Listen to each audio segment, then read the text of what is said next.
Hey guys, sorry it's been so many days. I'm doing good with my recovery. If you ever heard the saying, when it rains, it pours, um, it has been pouring. I'm doing fine health wise. My shoulder's doing great. There's only 3 little incisions from the surgery. They did it all laparoscopically, so it's really good. Therapy went great Monday. And, I had planned to do another video that night, but like I said, when it rains, it pours. My son called me when I got back. I'd only been back like 30 minutes, and I was still house sitting, so I was out at my friend's house. And at the moment, I'm not being cleared to drive. So I couldn't even drive at the moment. And so, got hair in my eye. Um, sorry about that. Um, so he sent me a message saying, "Hi mom, guess I'm going to the doctor's after work." And I sent him a message going, "Why? What's wrong?" And he didn't respond. So then I called him, and he didn't answer. So then I'm just sitting there, as a mom is, going, "What is wrong with my child? Is something wrong?" And even if there is something wrong, I couldn't get to him, so that didn't help any. So then he calls me, and he's like, he's got shortness of breath. And I'm like, well, if you have shortness of breath, you don't need to stay at work. You need to go straight to the doctor. And so he's like, okay, he's going to talk to his boss, and he's going to, get on out of there. So, so then his boss takes his blood pressure, makes him sit down, takes the blood pressure. It's 167/107. And so his boss tells him, go straight to the doctor's office. Ow, ow. So he goes straight to the doctor's office. It's 3 miles away. I get a phone call, and he goes, "Mom, I couldn't make it. I had to pull over. I can't breathe. It's so hard to breathe." And so the mom in me is just freaking out on the inside. And I tell him, well, call 911, and they'll send an ambulance for you. Just get to the hospital, call. So I hang up with him.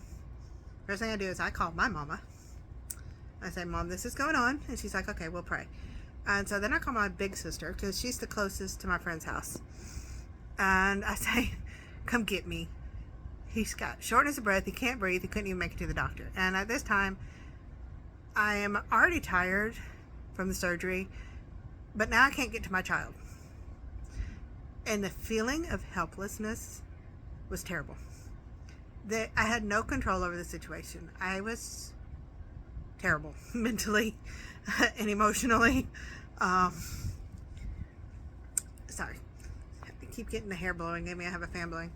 And so my sister comes to pick me up, and I've messaged my little sister just saying, "Please pray." And she's like, "Okay." So then I call her. I have 2 little sisters. And she's like, I tell her what's going on. She's like, "Well, where is he?"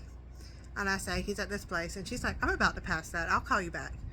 She gets there, and the fire and rescue beat the EMTs there.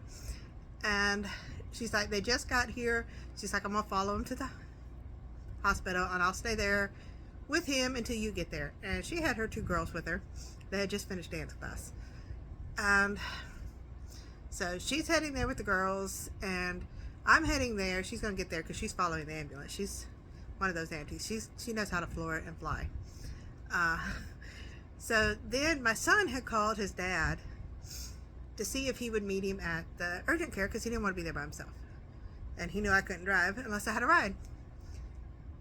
So then my ex calls me because he can't get hold of our son.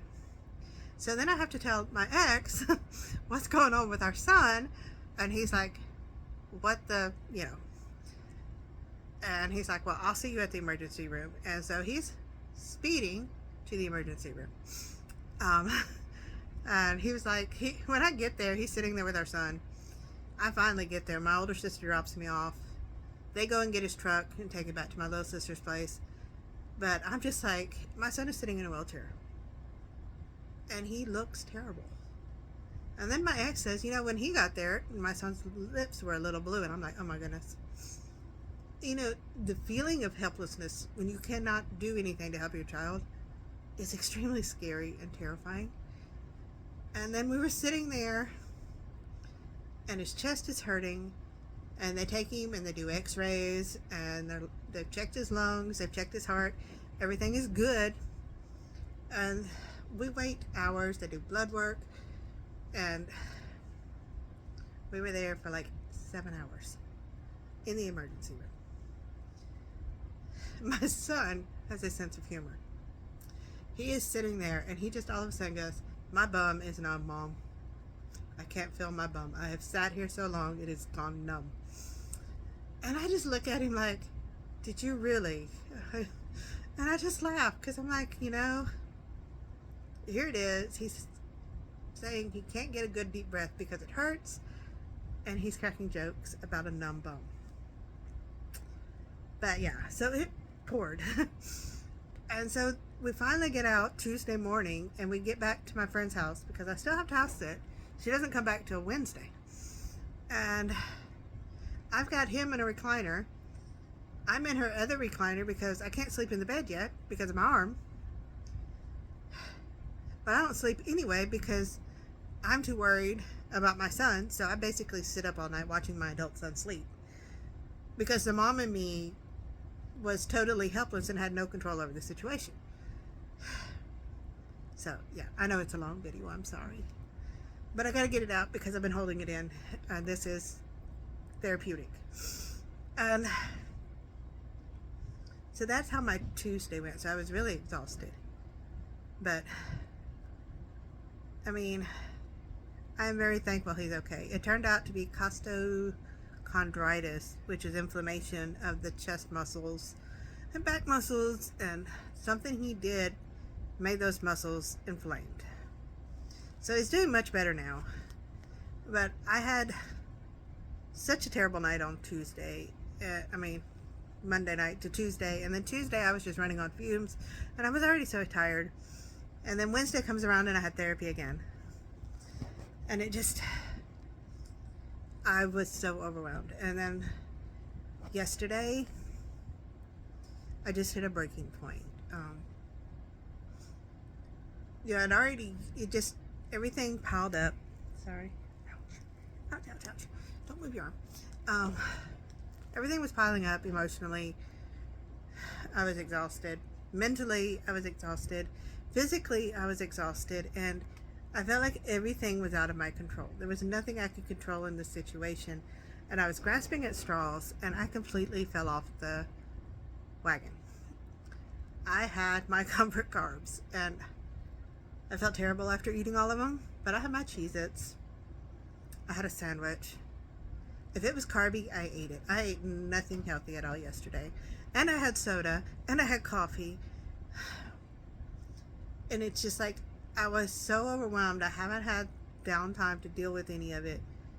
And I just lost it. I just totally fell off the wagon. It's like I couldn't control it. It was just, I felt like I had no control over anything from Monday to Wednesday. And then Thursday, I just lost it. Now, I've been much better today. I got back. I fell off.